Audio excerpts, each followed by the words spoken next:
My name's Tim Goddard, and my daughter was Captain Nicola Goddard in the 1st Regiment, Royal Canadian Horse Artillery, who was killed in action in Panjwai, near Kandahar, on the 17th of May.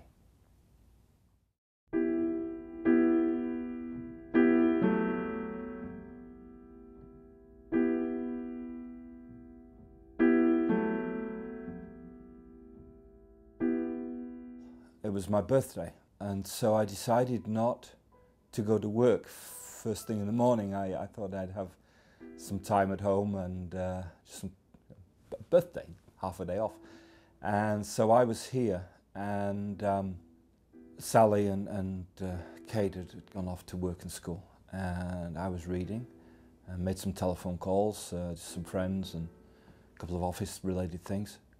And the phone beeped while I was on one of those calls. So there was a message.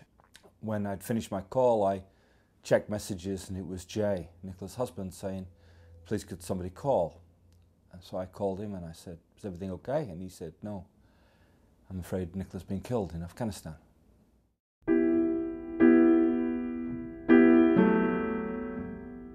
But everything was just all such a whirl, and so I went to Kate's school first and picked up Kate, and so I told her, and then she and I drove up and to the school where Sally was doing some work. The school principal gave us an office, and they went and got Sally out, and I told her the world just fell apart.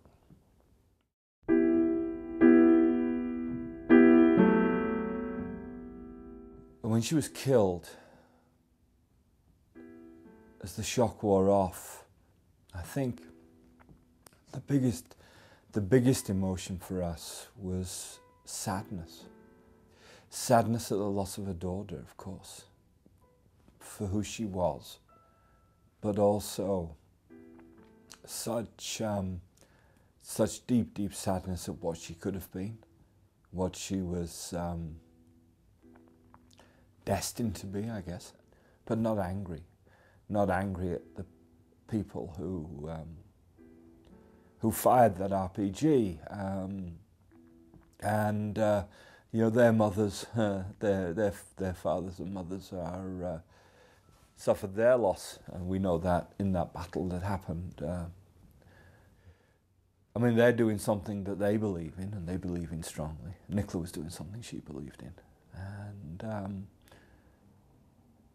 so that's where we are with emotions, I guess.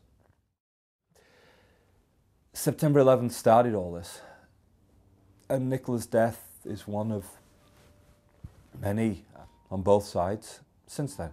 You know, I don't think you can go back and say, well, you know, if only, if only, if only.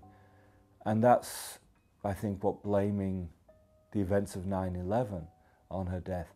If only they hadn't flown those planes into the buildings, then Canada wouldn't have been fighting in Afghanistan, then Nicola wouldn't have been in the place she was in, and then she wouldn't have been killed. And I just don't think you can do that. It's pointless to look back and cast blame and say, you know, put your finger on any one thing and say, this is the cause. This is why we lost our girl. You find solace in the smallest things, I guess.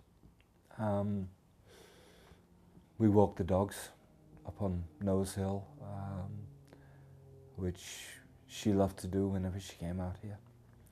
When she was killed, I decided to plant a hawthorn because it blooms in the spring, it's pretty, but it's also prickly. And then some friends came with a whole bunch of poppies, Remembrance Day poppies, and we planted those around the tree. And it's nice to sit and look at that.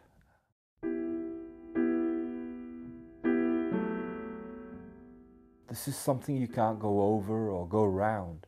You have to go through it. There's no end that you can see. People tell me it'll take a year, 5 years, 10 years, I don't know, ever. She'll always be missing from our lives.